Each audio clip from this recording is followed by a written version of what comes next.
आप सभी का आप सभी को मेरा नमस्कार। मैं रोहित मिश्रा आप सभी का स्वागत करता हूं अपने कॉलेज के ऑनलाइन प्लेटफॉर्म पर। तो स्टूडेंट्स, आप सब कैसे हैं? आई होप आप बिल्कुल अच्छे होंगे, मस्त होंगे और अपनी पढ़ाई में बिल्कुल लगे होंगे। ठीक है, क्योंकि एग्ज़ाम्स को कुछ ही दिन बचे हैं और बिल्कुल आप एक गति से तैयारी करिए। ठीक है, ताकि सारे सब्जेक्ट आपके बिल्कुल क्लियर हो जाएं।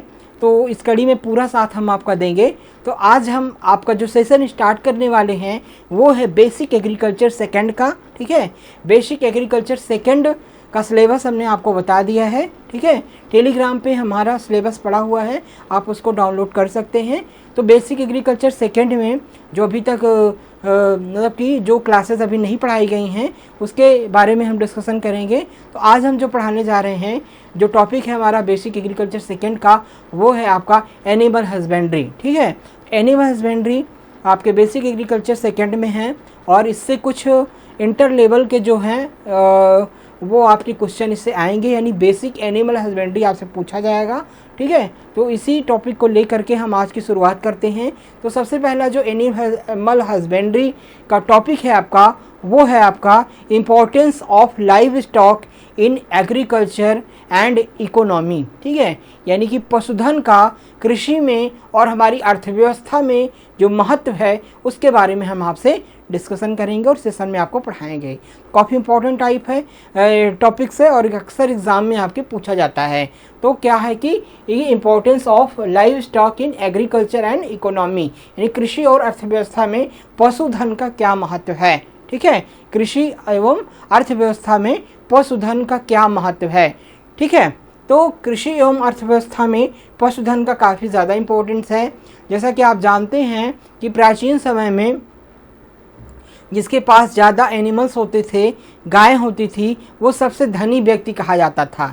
ठीक है, सबसे धनी व्यक्ति कहा जाता था जिसके पास सबसे ज़्यादा गायों की संख्या होती थी, क्योंकि गाय जो है वो जो है काफ़ी एक गाय का काफ़ी ज़्यादा पशुधन में महत्वपूर्ण योगदान था। मतलब पशुओं का काफ़ी ज़्यादा रोल था कृषि में। ठीक है, एवं पोषणी दृष्टिकोण से, तो कृषि के दृष्टिकोण से जो गाय के बैल होते थे वो खेत में जुताई करने के लिए, माल की ढुलाई करने में, अनाजों की ढुलाई करने में, ठीक है, और जैसे कि तमाम प्रकार भूसा, अनाज, खाद, बीज वगैरह की ढुलाई करने के काम आते थे। तो पशु जो है वो भारवाहक के रूप में प्रयोग किए जाते थे। एवं जो गाय होती हैं, गाय के दूध का उपयोग किया जाता था पीने की दृष्टिकोण से और जो है मुद्रा प्राप्त करने की दृष्टिकोण से, मतलब व्यावसायिक रूप से भी इसका उपयोग किया जाता है, अभी भी बहुत ज़्यादा किया जाता है। ठीक है, तो बैल जो है वो कृषि में काफ़ी ज़्यादा कार्यशील होते थे, भारवाहक होते थे। तो और जो इसका काउडंग प्राप्त होता था, जो गोबर मिलता था, गोबर को हम खाद के रूप में, ठीक है, जैविक खाद के रूप में हम खेतों में उपयोग करते थे। तो इस प्रकार से काफ़ी ज़्यादा महत्वपूर्ण योगदान था पशुओं का गोबर, पशुओं और पशु का दूध, मतलब हर प्रकार से एक धन था। इसीलिए हम इसको काफ़ी ज़्यादा पशुधन के नाम से जानते हैं और काफ़ी ज़्यादा अमीर संपन्न व्यक्ति होता था जिसके पास जानवर और गाय होती थी। तो इस प्रकार से बहुत ज़्यादा इम्पोर्टेंस था। ठीक है, आज भी बहुत महत्वपूर्ण योगदान है। तो आइए हम थोड़ा सा जानते हैं कि हमारी अर्थव्यवस्था में, हमारी कृषि में, एग्रीकल्चर में और हमारी इकोनॉमी में क्या क्या इसका महत्वपूर्ण योगदान है, क्या क्या रोल है। तो सबसे पहले हम जानेंगे कि कृषि और अर्थव्यवस्था में पशुधन, लाइव स्टॉक का महत्वपूर्ण बहुआयामी यानी मल्टीफेक्टेड है और यह ग्रामीण समुदाय की आजीविका का एक प्रमुख आधार है। कहने के मतलब है कि कृषि और अर्थव्यवस्था में दोनों में इसका काफ़ी महत्वपूर्ण योगदान है और इसका मतलब कि बहुआयामी है। ठीक है, मल्टी फोस्ट है कि कई प्रकार से इससे आय जो है वो प्राप्त की जा सकती है। तो पशुओं का हम जुताई के रूप में, भारवाहक के रूप में और हम पोषणी दृष्टिकोण से भी जो है वो मिल का उपयोग करते हैं तथा गाय का गोबर होता है उसको हम जैविक खाद के रूप में खेत में प्रयोग करते हैं। तो मतलब कई स्रोत से इसका काफ़ी ज़्यादा महत्वपूर्ण योगदान है। इसके अलावा जो गांव में एक आजीविका का साधन है, गांव में एक रोज़गार का साधन है पशु। ठीक है, तो गांव में जो है वो जो जैसे कि महिलाएं हैं या फिर बेरोजगार युवक हैं, वो जो है डेयरी व्यवसाय करके एक अच्छी आमदनी कमा सकते हैं। ठीक है, तो कहने का मतलब कि ग्रामीण आजीविका का एक महत्वपूर्ण साधन है जो कि पशु है। ठीक है, अब हम बात करेंगे कृषि में पशुधन का महत्व क्या है। ठीक है, importance of livestock in agriculture, ठीक है, कृषि में पशुधन का महत्व क्या है। तो पशुधन भारतीय कृषि का एक अभिन्न अंग रहा है, इसका महत्व निम्नलिखित कारणों से है, ठीक है।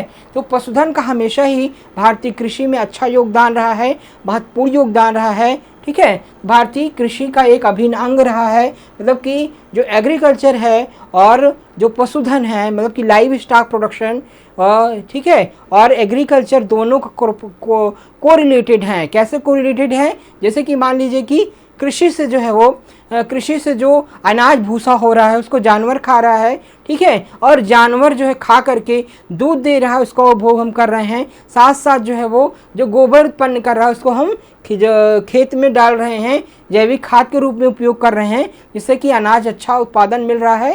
तो कहीं ना कहीं जो डेयरी व्यवसाय है और कृषि जो व्यवसाय है, दोनों में आपस में कोरिलेशन है, सहसंबंध है, जिससे कि दोनों व्यवसाय जो है वो अच्छे से एक साथ संचालित किए जा सकते हैं, आसानी से किए जा सकते हैं। तो इसलिए दोनों में सहसंबंध कहा जा सकता है, दोनों एक अभिन्न अंग हैं, ठीक है। जैसे एग्जांपल हम दें कि जैविक खाद का स्रोत, ठीक है, सोर्स ऑफ ऑर्गेनिक फर्टिलाइजर।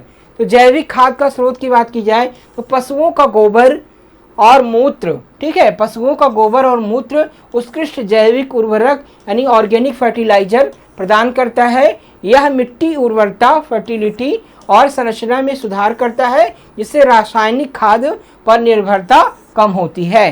तो कहने का ये मतलब है कि जो जानवर की गाय का गोबर, भैंस का गोबर, जो जानवर का गोबर होता है वो एक प्रकार से जैविक खाद के रूप में उपयोग किया जाता है, ठीक है। उसमें प्योर ऑर्गेनिक मैटर होते हैं और सारे न्यूट्रिशन पर्याप्त मात्रा में पाए जाते हैं, जो कि मिट्टी की भौतिक और रासायनिक जो दशा होती है, ठीक है, उसको मेंटेन करता है और जो है मिट्टी की फर्टिलिटी को इंक्रीज करता है, और सूक्ष्म जीव जो होते हैं मिट्टी में उसके लिए एक सुटेबल इन्वायरमेंट का निर्माण करता है, जिससे कि मिट्टी अच्छी होती है, जिससे कि जड़ों का विकास अच्छा होता है और काफ़ी अच्छा उत्पादन जो है वो प्राप्त हो जाता है। और जो रासायनिक खादों पर निर्भरता है फार्मर्स की, ठीक है, किसान जो रासायनिक खाद के ऊपर निर्भर रहता है कि रासायनिक खाद उसको कभी कभी समय से नहीं मिलती है या महंगी मिलती है, ऊंचे दामों पर मिलती है, ठीक है, और वो जो है हमारी ज़मीन की जो उपजाऊ क्षमता है उसको नष्ट करती है, जो ज़मीन के सूक्ष्म जीव हैं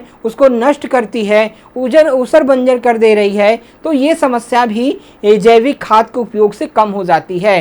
तो कहीं ना कहीं जो हमारे किसान हैं उनको ज़रूर से ज़रूर पशुपालन करना चाहिए, क्योंकि पशुओं से सबसे महत्वपूर्ण जो उसका प्रोडक्ट है जैविक खाद, ठीक है, गोबर से हम जैविक खाद बनाते हैं और खेतों में उसे अप्लाई करते हैं, जिससे कि रासायनिक खाद पर निर्भरता कम हो जाती है और मिट्टी की जो फिजिकल और केमिकल प्रॉपर्टीज़ होती है उसमें भी इम्प्रूव होता है, सुधार होता है, जिससे कि अच्छा प्रोडक्शन मिल सकता है और ज़मीन ऊसर बंजर होने से बच जाती है।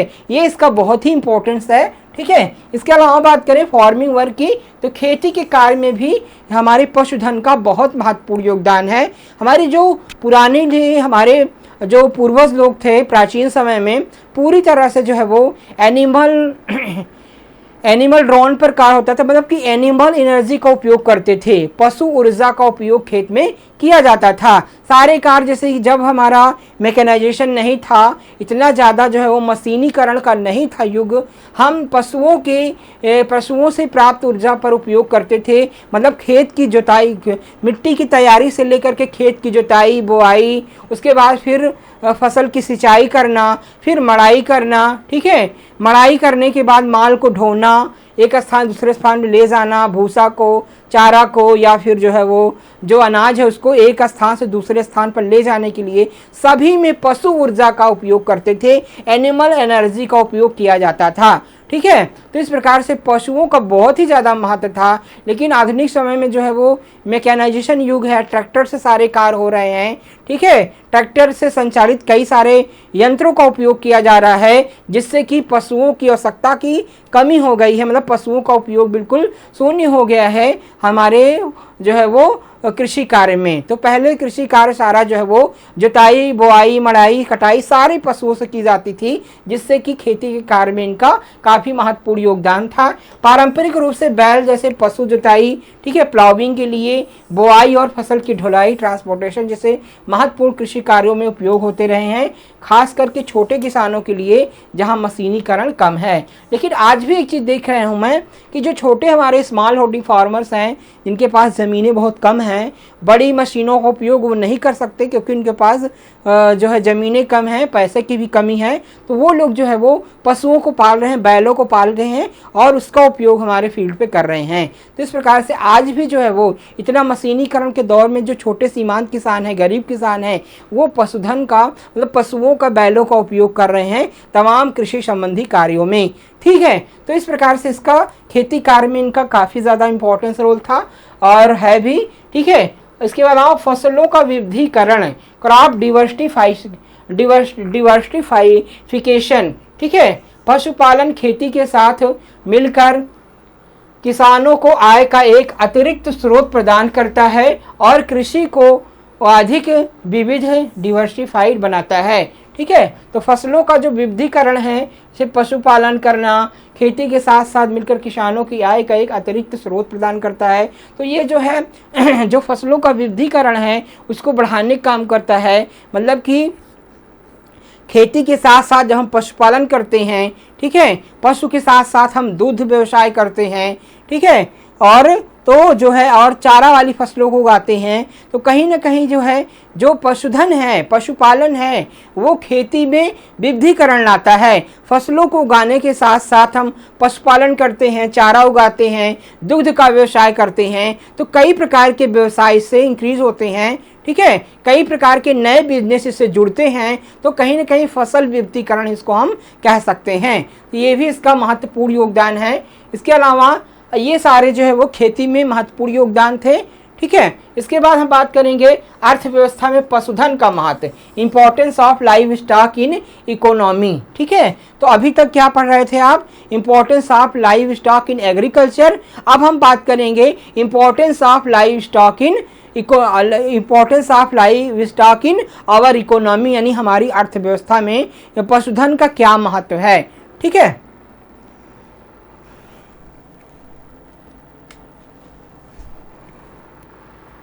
तो हम बात करेंगे कि पशुधन क्षेत्र देश की अर्थव्यवस्था में एक महत्वपूर्ण योगदान करता है, खासकर ग्रामीण क्षेत्रों में। तो कहीं ना कहीं क्या है कि ग्रामीण क्षेत्रों में जो पशुधन है वो काफ़ी महत्वपूर्ण योगदान है। लगभग कि टोटल जो है वो हमारे जो है जीबीए में लगभग 30%, 30.23% जो है वो योगदान है हमारी पशुधन का, मतलब कि पूरी अर्थव्यवस्था में। ठीक है, हमारी ग्रास वैल्यू एडेड में, मतलब कि टोटल हमारी अर्थव्यवस्था में लगभग कि 30.23% जो है वो पशुधन का जो है वो महत्वपूर्ण योगदान है। ठीक है, तो पशुधन काफ़ी बड़ा क्षेत्र जो है वो हमारी अर्थव्यवस्था को कवर करता है। पशुधन से दूध, मांस, अंडे जैसे उत्पादों के माध्यम से स्थिर आय स्रोत प्रदान करके तथा वित्तीय आपात स्थितियों के दौरान जीवित बैंक के रूप में कार्य करके किसानों की अर्थव्यवस्था के लिए महत्वपूर्ण है। ठीक है, कहने के मतलब कि पशुधन से दूध हो गया, मांस हो गया, अंडे हो गया, कई सारे उत्पाद जो है वो प्राप्त किए जाते हैं, जिससे कि वित्तीय आपात जब होता है, मतलब पैसे की जब कमी होती है, ये सारे जो प्रोडक्ट हैं उनको बेच करके हम आय का प्राप्त कर लेते हैं। इसीलिए हम इसको क्या कहते हैं? जीवित बैंक कहा जाता है। मतलब कि ये चलता फिरता जीवित बैंक है। जब भी किसान के पास पैसे की कमी होती है तो इससे जो है वो आय प्राप्त हो जाती है। मतलब अंडे बिक गए, मान लीजिए फसल का उत्पादन, किसान फसल की खेती, मतलब कि कोई किसान है फसल उत्पादन करता है, फसल के बिकने के बीच में, फसल तो सीजन में ही बिकेगी जब, ठीक है, लगभग 4 से 5 महीने जब होंगे तभी फसल से पैसा आएगा। तो बीच का जो गैप है, ठीक है, फसल की बुआई से लेकर कटाई मड़ाई के बीच का जो खाली गैप हो जाता है, वो पशुधन से, ठीक है, पशुओं से इनकम प्राप्त हो जाती है। किसान की जो आर्थिक समस्या है वो नहीं आने पाती है। जैसे कि दूध को बेचने से मुद्रा मिल गई, अंडे को बेचने से पैसा आ गया, ठीक है, गोबर की खाद को बेचने से मुद्रा आ गई। ठीक है, तो कई सारे जो है वो पशुओं के मांस को भी बेचने से मुद्रा प्राप्त हो गई। तो इस प्रकार से उसको बीच बीच में आय जो है वो मिलती रहती है, जिसके कारण हम जीवित बैंक भी इसको कहते हैं। ठीक है, और अर्थव्यवस्था के लिए काफ़ी महत्वपूर्ण होता है, मतलब ये जो उसको सहायता मिल जाती है वो काफ़ी महत्वपूर्ण होती है और अर्थव्यवस्था को भी इंक्रीज करती है। वे मिट्टी की उर्वरता के लिए खाद उपलब्ध कराकर स्थायित्व भी योगदान देते हैं और विशेष रूप से ग्रामीण क्षेत्रों में महिलाओं सहित बड़ी संख्या में आबादी जो होती है वो रोजगार का एक महत्वपूर्ण स्रोत है। कहने का मतलब है जो गांव में अनएम्प्लॉयड लोग हैं, विशेषकर महिलाएं हैं, कम पढ़ी लिखी हैं, जो नौकरी नहीं कर सकती हैं, वो पशु को पाल करके, ठीक है, जैसे कि बकरी पालन हो गया, सुकर पालन हो गया, ठीक है, आपका जो है मुर्गी पालन हो गया, गाय का पालन हो गया, भैंस का पालन हो गया, ये कई प्रकार के जो पशु हैं इनको महिलाएं अच्छे से हैंडल कर लेती हैं और इनको पाल करके जो है वो अच्छी आय जो है वो प्राप्त कर सकती हैं। तो इस प्रकार से पशुधन का काफ़ी ज़्यादा इम्पोर्टेंस जो है वो बढ़ जाता है। हम बात करेंगे आर्थिक योगदान की। ठीक है, आर्थिक योगदान में फाइनेंशियल कंट्रीब्यूशन किस प्रकार से होता है, तो पशुधन क्षेत्र भारत के सकल मूल्यवर्धन यानी कि ग्रॉस वैल्यू एडेड जीवीए में लगभग 5.50 2022 से इसका योगदान देता है। ठीक है, तो टोटल अगर जीवीए की बात करें ग्रॉस वैल्यू एडेड में तो लगभग 5.50% जो योगदान है वो पशुधन से होता है और कुल कृषि यानी सकल घरेलू उत्पाद एग्रीकल्चर जीडीपी में लगभग 25.6% योगदान जो है वो पशुधन से होता है।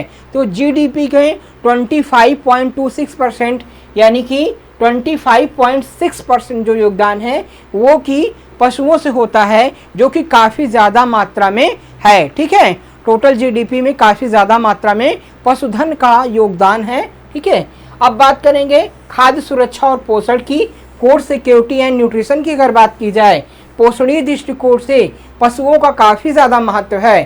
ठीक है, जैसे पशुधन दूध, मांस और अंडे जैसे पौष्टिक खाद्य पदार्थ प्रदान करता है, जो मानव उपभोग के लिए प्रोटीन और आवश्यक पोषक तत्वों का एक प्रमुख स्रोत है। ठीक है, कहने का मतलब है कि खाद्य सुरक्षा में, फूड सिक्योरिटीज़ में और न्यूट्रिशनल वैल्यू की दृष्टिकोण से भी पशुओं का काफ़ी ज़्यादा इम्पोर्टेंस है।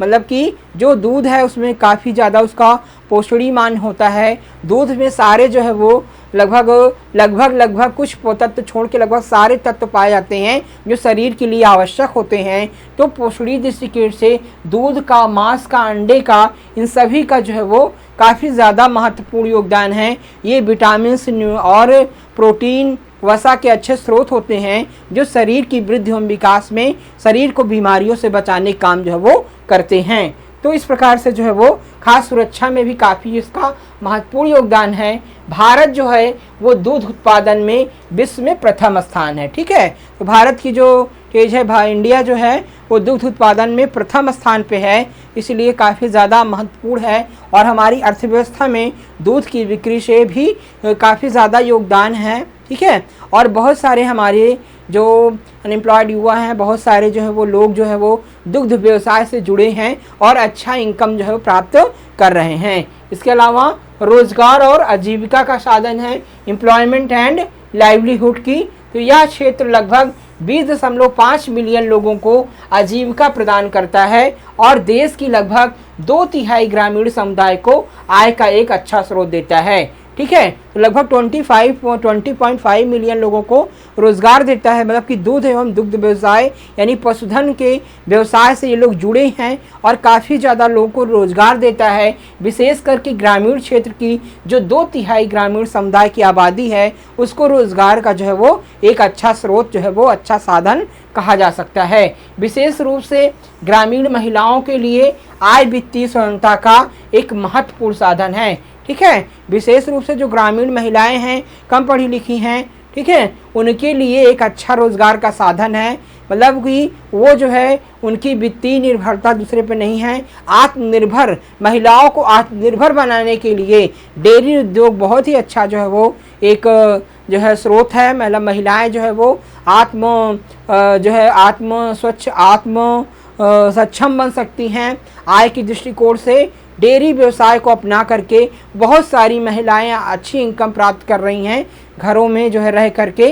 तो महिलाओं के लिए जो है बहुत ही अच्छा आजीविका का साधन है डेयरी उद्योग, और बहुत सारे लोगों को जो है वो रोजगार प्रदान किया है। अब बात करेंगे हम औद्योगिक कच्चा माल की, तो ठीक है, इंडस्ट्रियल रॉ मटेरियल की। तो पशुधन जो है वो पशुधन चमड़ा, ऊन, बाल, हेयर्स और खाल हाइट्स जैसे खाद्य उत्पाद को प्रदान करता है, जो चमड़ा उद्योग, ऊनी उद्योग, फार्मास्यूटिकल्स जैसे कई उद्योगों के लिए कच्चे माल का काम करते हैं। तो कहने का मतलब कि कई सारे जो उद्योग हैं वो कि पशुधन से संचालित हैं। पशुओं से प्राप्त जो है चमड़ा हो गया, ठीक है, चमड़े हो गए, जैसे चमड़ा उद्योग, ऊन हो गया, बाल हो गए, खाल हो गए, दुग्ध हो गया, ठीक है, ऊन। तो कई सारे जो इंडस्ट्रीज हैं, हमारी फार्मास्यूटिकल्स कंपनियां हैं, वो पशुधन पर निर्भर हैं, ठीक है। पशुओं से जो है वो चर्बी से कई सारी दवाएं बनाई जा रही हैं, और पशुओं के जो है वो कई सारे जो है वो आपके चमड़ा उद्योग हो गया, बाल उद्योग, ऊन उद्योग, वस्त्र उद्योग, ये सारे इस पर निर्भर हैं। कच्चे माल को प्राप्त किया सकता है और उसे तमाम प्रकार से जो है वो अलग अलग तरीके से उसको तैयार किया जाता है, ठीक है। इन उत्पादों का निर्यात करके देश विदेशी मुद्रा अर्जित करता है। ये जो उत्पाद बनते हैं बाल के, चमड़े के और जो है आपके ऊन के, ये सारे जो है वो विदेशों में बेचे जाते हैं, और उससे हमारे देश को विदेशी आय जो है वो प्राप्त होती है, ठीक है, विदेशी मुद्रा प्राप्त होती है। पशुधन न केवल खाद्य सुरक्षा पोषण प्रदान करता है, बल्कि गरीबी उन्मूलन, ग्रामीण रोजगार और किसानों की आय भी बढ़ाने में महत्वपूर्ण भूमिका है। तो केवल जो है वो ग्रामीण को लोगों को खाद्य सुरक्षा ही पोषण प्रदान करता है, बल्कि रोजगार के लिए और अच्छा आय बढ़ाने के लिए, गरीबी हटाने के लिए बहुत ही अच्छा साधन है। तो इस प्रकार से जो है वो इसका बहुत महत्वपूर्ण योगदान है। रोजगार के लिए हम बता ही चुके हैं आपको कि रोजगार का एक अच्छा साधन है, ठीक है। इसके बाद जो है वो लैंगिक समानता के लिए, तो पशुधन से संबंधित गतिविधियां जैसे डेयरी फार्मिंग ग्रामीण क्षेत्रों में महिलाओं के लिए आय और सशक्तिकरण का एक प्रमुख स्रोत है। तो इस प्रकार से जो है वो महिला सशक्तिकरण के लिए, महिलाओं को वित्तीय आत्मनिर्भर बनाने के लिए जो डेयरी उद्योग है वो काफ़ी ज़्यादा महत्वपूर्ण है, और इससे ज़्यादा लैंगिक समानता भी लाई जा सकती है।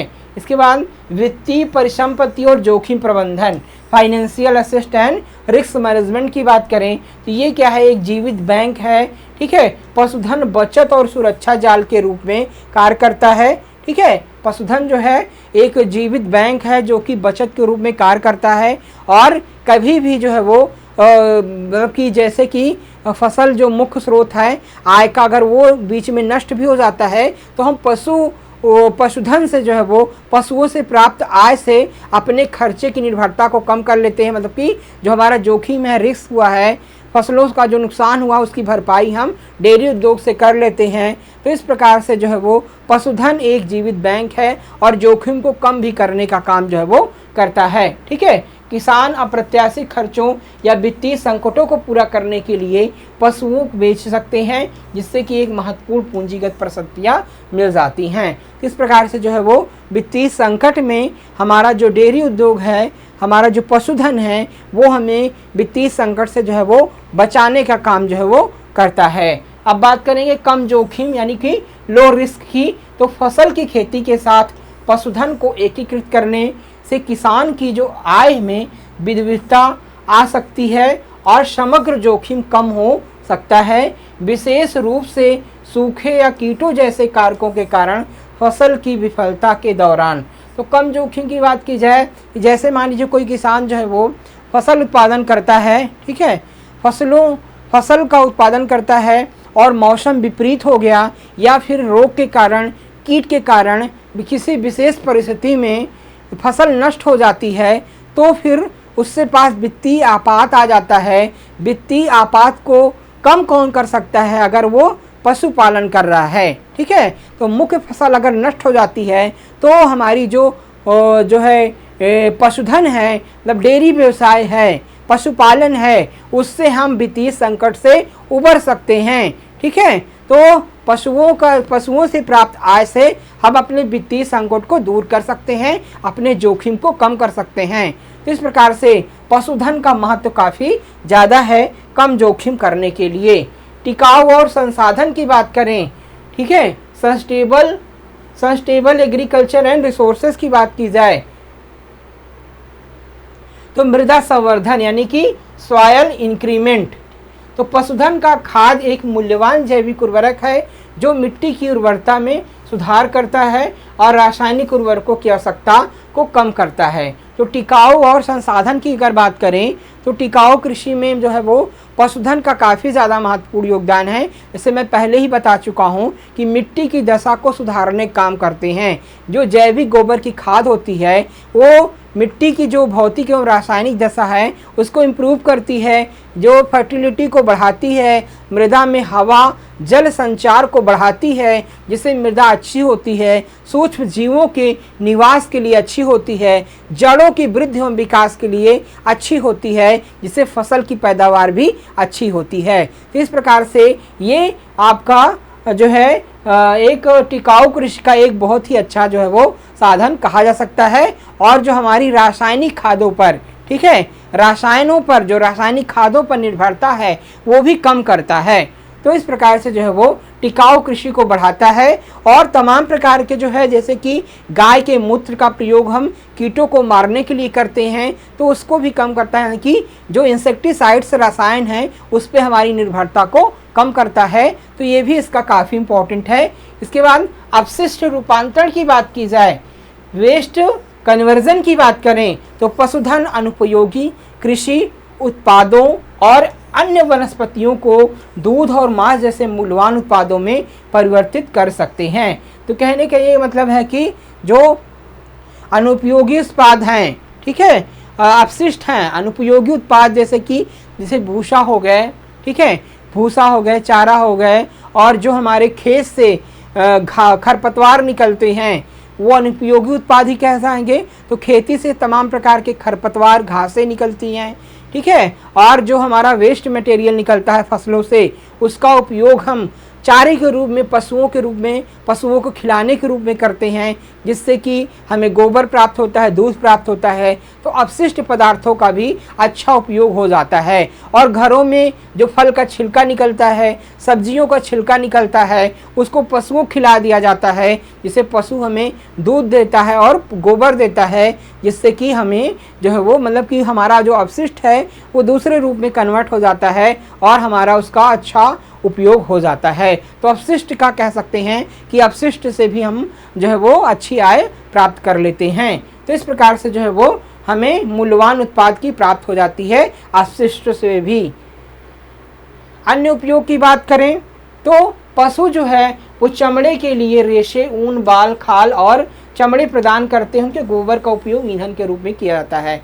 पशुओं में जो है उस चमड़े हैं, बाल हैं, उसका उपयोग किया जाता है कई प्रकार के उद्योगों में, पहले ही बता चुका हूँ। और गोबर से भी जो है ईंधन का रूप में हम गोबर को हम ईंधन के रूप में उपयोग करते हैं। तो जैविक खाद के साथ साथ हम उनका उपयोग ईंधन के रूप में भी कर सकते हैं। ये सारा इसका इम्पोर्टेंट है। इसके बाद एक इम्पोर्टेंट है जुताई और परिवहन के लिए टीलेज एंड ट्रांसपोर्टेशन। तो बैल जैसे पशु जुताई और परिवहन के लिए शक्ति प्रदान करते हैं, जिससे कुछ स्रोतों में मशीनीकरण पर निर्भरता कम हो जाती है। कहने का मतलब है जो हमारे छोटे किसान, स्मॉल फार्मर्स हैं, गरीब किसान हैं, वो जुताई बुआई के लिए, मड़ाई के लिए हमारे बैल का उपयोग करते हैं, जिससे कि मशीनों का खर्च जो उनका बच जाता है।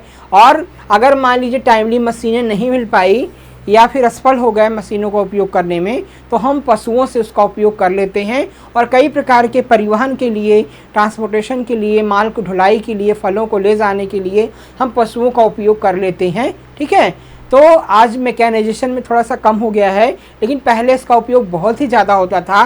लेकिन आज जो हमारे छोटे गरीब किसान हैं वो इसका उपयोग अभी पशुधन का मतलब पशुओं से जुताई, बुआई, मड़ाई, ढुलाई का काम जो है वो कर रहे हैं और अपने जो है वो मशीनी पर निर्भरता, अपनी जो लागत है उसको कम कर रहे हैं। तो इस प्रकार से टिकाऊ खेती में पशुधन का बहुत ही ज़्यादा इम्पोर्टेंस है और बढ़ता ही जा रहा है। तो पशु हमारी कृषि में एवं अर्थव्यवस्था में दोनों ही प्रकार से बहुत ही महत्वपूर्ण योगदान जो है वो दे रहे हैं। ठीक है, आई होप आप बिल्कुल अच्छे से समझ गए होंगे।